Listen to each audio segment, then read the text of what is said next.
Master minds commerce చదవాలనుకునే 10th inter విద్యార్థుల తొలి ఎంపిక. సరే అలా కాకుండా సినిమా హీరోల రెమ్యూనరేషన్స్ కూడా ఇప్పుడు ఎక్కడికో వెళ్ళిపోయింటారు సార్. రామారావు గారు అది లేదు ఆ రోజుల్లో అంతే, ఈ రోజుల్లో ఇంతే. దానికి ఐ హావ్ నో అబ్జెక్షన్. ఎందుకంటే ఇఫ్ దే హ్యావ్ గాట్, నువ్వు వెళ్ళొద్దు.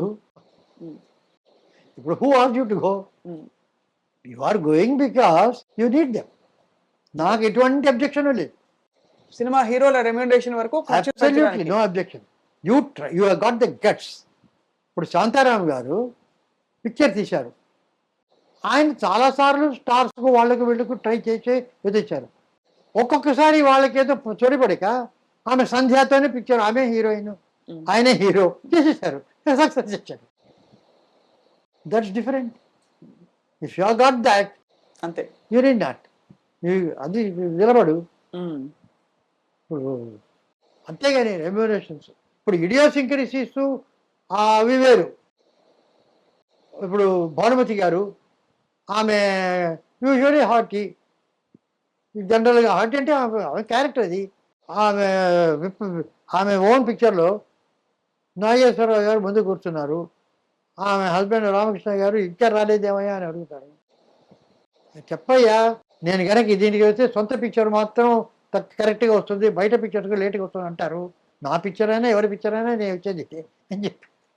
So she has got that guts, you can tell that. But Nagireddy గారు డిఫరెంట్. అవును, he did not want that. So ఇప్పుడు మిస్సమ్మకు సాబితం చేశారు. ఎస్వి రంగారావు తీసేసి ఇంకొక పాపకి పెట్టారు. He did not. So that is it. అది వేరు idiosyncrasy. I'm not talking about అది. I also don't want. అది డిసిప్లిన్. అక్కడికి వచ్చిన తర్వాత ఆ డిసిప్లిన్ అలా ఉండాలి, చేయాలి. అవి I also don't like. Remuneration different అంటారు. నేను అక్కడికి వచ్చి అంత కంప్లైంట్ వచ్చేస్తాను అనేది అది రెమ్యూనరేషన్ వేరు, అతను చేసే ట్యాంట్రమ్స్ వేరు. ట్యాంట్రమ్స్ దీనికి చాలా డిఫరెన్స్. సరే, ఇప్పుడు బాహుబలి, RRR ఈ మధ్య కాలంలో మోస్ట్ టాక్డ్ అబౌట్ ఫిల్మ్స్. అంటే ఒక పాత్ బ్రేకింగ్ సినిమా తెలుగులో నుంచి మనకి బాహుబలి, తర్వాత RRR. అండ్ RRRలో పాటకి, నాటు పాటకి ఆస్కర్స్ దాకా వెళ్ళడం అని, ఇవన్నీ మీ భావన ఏమిటి సార్ వీటి గురించి? అంటే అవే అంటే దట్ స్పెక్టాక్యులర్. బెన్నూరు అది వచ్చింది, విలియం వైలర్ చేశాడు. ఆయన కూడా ఒక స్మాల్ హట్లో ఒకే ఒక వీటిలో ఒక సినిమా చేశాడు. Some film, I don't remember. Only one హౌస్లో జరుగుతుంది. డేవిడ్ లిన్ అటువంటి బ్రిడ్జ్ ఆన్ ది రివర్ చేశాడు. ఒక ట్రైన్లోనే ఒక పిక్చర్ చేశాడు. So that is also there, this also there. So ఇప్పుడు ఫర్ ఇన్స్టెన్స్ మీరు నన్ను క్వశ్చన్ అడిగి ఎంతసేపటికి బాహుబలి, RRR, కల్కి ఇవి అడుగుతున్నారు, కానీ బలగం గురించి ఒక మాట అడగలేదే. అంటే ఇదొక జానర్. అది అడగొచ్చు కదా, మీ మైండ్కి రావడం లేదు అది. ఇప్పుడు బలగం కాకుండా సినిమా బండి, జాతి రత్నాలు, బేబీ, ఇక ఇటువంటివి ఎన్నెన్నో ఉన్నాయి. That is its own picture. It has its own success. It has its own stardom. Phenomenally successful, sir. Success is covered, but it spoke its language. But you are not talking about it. Why? I can ask you. బలగం, జాతి రత్నాలు అన్నీ జాతి రత్నాలు. So they are all they. అవన్నీ ఉంటేనే industry. ఒక bouquet. అంతేగాని అది గోది అంటే దీనికి అంతా వస్తుంది. That's all. So what according to you sir మంచి సినిమా అంటే? వినోదమా? Everything is a good cinema. It's creative. జనానికి నచ్చదు, జరగచ్చు, అది వేరు. ఇప్పుడు బెర్నార్డ్ షా ఒక నాటకం రాశాడు. అది ఏమిటంటే, అది పిక్చర్ ఫ్లాప్ అయింది. నాటకం ఫ్లాప్ అయింది. ఆయన అడిగాడు, ఎలాగుంది నాటకాన్ని?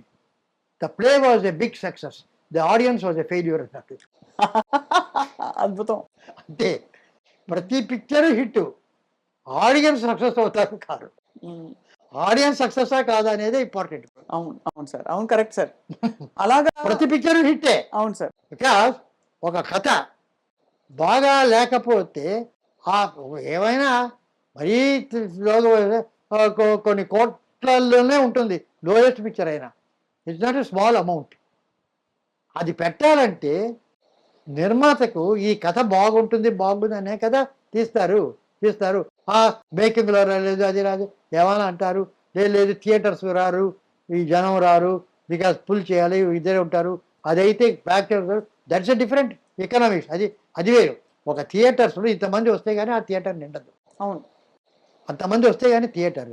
సో నేననేది ఏమిటంటే సిస్టమ్ ఈస్ లైక్ దట్. నీకు థియేటర్ ఉంది, ఈ థియేటర్ వాళ్ళు వెళ్తే నీకు సినిమా చూడాలి, అక్కడ వెళ్తే ఇంత డబ్బు కట్టాలి, ఎంత ఉన్నారు. నేననేది ఏమిటంటే if we have theatres of 100 or 106 seats in every building, in floors ఉంటారు దాన్ని, ఒక కాలనీస్, ఒక కాలనీస్లో ఒక పెద్ద లేఅవుట్స్ ఏబిసి అని ఎవ్రీ బ్లాక్ 14 11 ఏ బ్లాక్, బి బ్లాక్, ఇక్కడ పెద్ద పెద్ద బిల్డింగ్ కాంప్లెక్సెస్ ఉంటాయి. అందులో they have a swimming pool, they have a gym, they have a departmental store, they have got a library. ఇవన్నీ ఉండగా why can't they have a 100-feet theater also? ఏ క్లాస్లో ఒక theatre, below ఒక theatre, సిలో ఒక theatre. ఆ రకంగా ఉంటే ఇప్పుడు 3000 థియేటర్స్ అంటున్నారు. ఒక్కొక్క బ్లాక్లో ఉంటే ఒక హైదరాబాద్లోనే ఒక 50,000 థియేటర్లు వస్తాయా, 1,00,000 థియేటర్లు వస్తాయా? అవును. ఆ రకంగా మొత్తం ఒక రోజు కనుక ఆడితే సరిపోతుందా? అవును, అంతే కదా. అందరికీ అనుకూలంగా ఉంటుంది. వాళ్ళ కాలనీలో ఉంటే అందరూ వెళ్తారు. 50 రూపాయలు 25 రూపాయలు ఇస్తే సరిపోతుందా?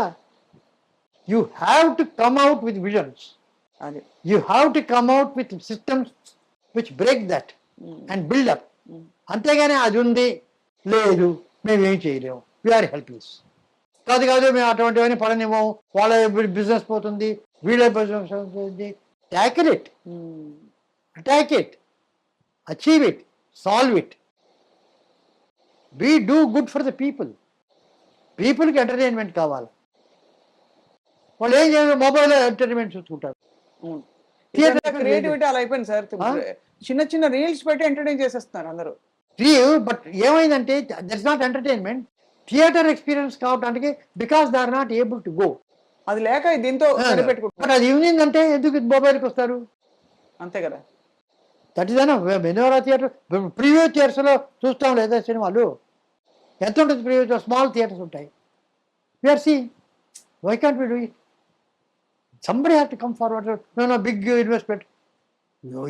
ఎంత బిగ్ ఇన్వెస్ట్మెంట్ జరుగుతున్నాయి, అంతా 100 కోట్లు 1000 కోట్లు. What is all this? There is no dynamism. మీరు నిజం చెప్పారని మళ్ళీ అడుగుతున్నాను. మీకు నిజంగా 93 ఉన్నాయా?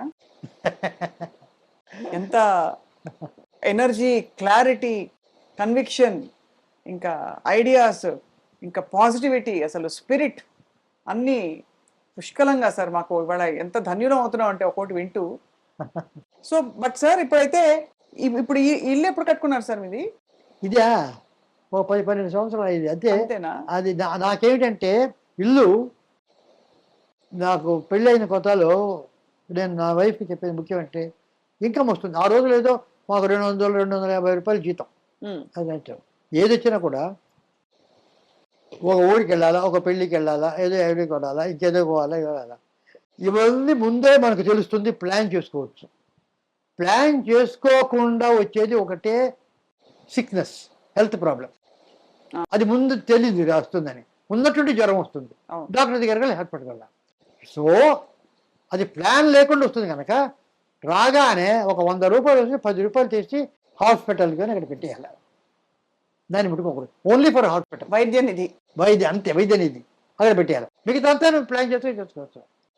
సో అది నాకు చెప్పాను ఫస్ట్. ఇది మాత్రం రెగ్యులర్గా ఉండాలి. You should never do anything lack of money during sickness.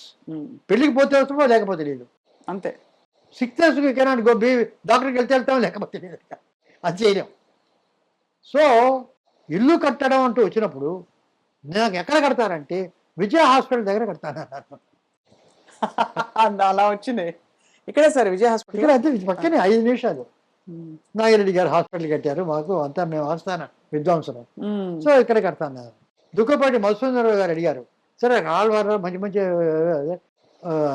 Plots ఉన్నాయి, అక్కడ నేను విజయ హాస్పిటల్ దగ్గర కడతాను అనుకున్నాను. ఇదేమిటే శుభమాని ఇల్లు కడతా ఉంటే విజయ హాస్పిటల్ మంచి ఉన్నాయి అన్నారు. సార్ మంచి అంటే ఏమిటి? ముందర ఒక చిన్న గార్డెన్ ఉంటుంది, వెళ్ళగానే చూసేవాళ్ళకి వచ్చేవాళ్ళకి. లోపలికి వెళ్ళిన తర్వాత మేము డ్రాయింగ్ రూమ్ కూర్చుంటాం, బెడ్రూమ్ ఉంటుంది. విజయ ఇక్కడ అయినా వడపల్లి అయినా సరే, ఆళ్వార్పేట అయినా సరే, ఆఫ్రికా అయినా సరే, స్విట్జర్లాండ్ అయినా సరే, ఆ బెడ్రూమ్లో ఒక బెడ్ ఉంటుంది, కర్టన్స్ ఉంటాయి, ఒక టీవీ ఉంటుంది, ఫోన్ ఉంటుంది, టేబుల్ ఉంటుంది, అంతే. ఎక్కడికి వెళ్ళినా ఇదంతా కూడా ఏ ప్రపంచంలో ఎక్కడికి వెళ్ళినా బెడ్రూము, అటాచ్డ్ బాత్రూము ఇది ఉంటుంది. ఎక్కడికి వెళ్ళినా ఇదే ఉంటుంది. ఈ బయట ఎవరికి? బయట నుంచి చూసేవాళ్ళకి. నేను ఎటువంటి ఇల్లు ఉన్నాను అని నలుగురికి తెలియడానికి నేను ఇంట్లో ఉండాలి.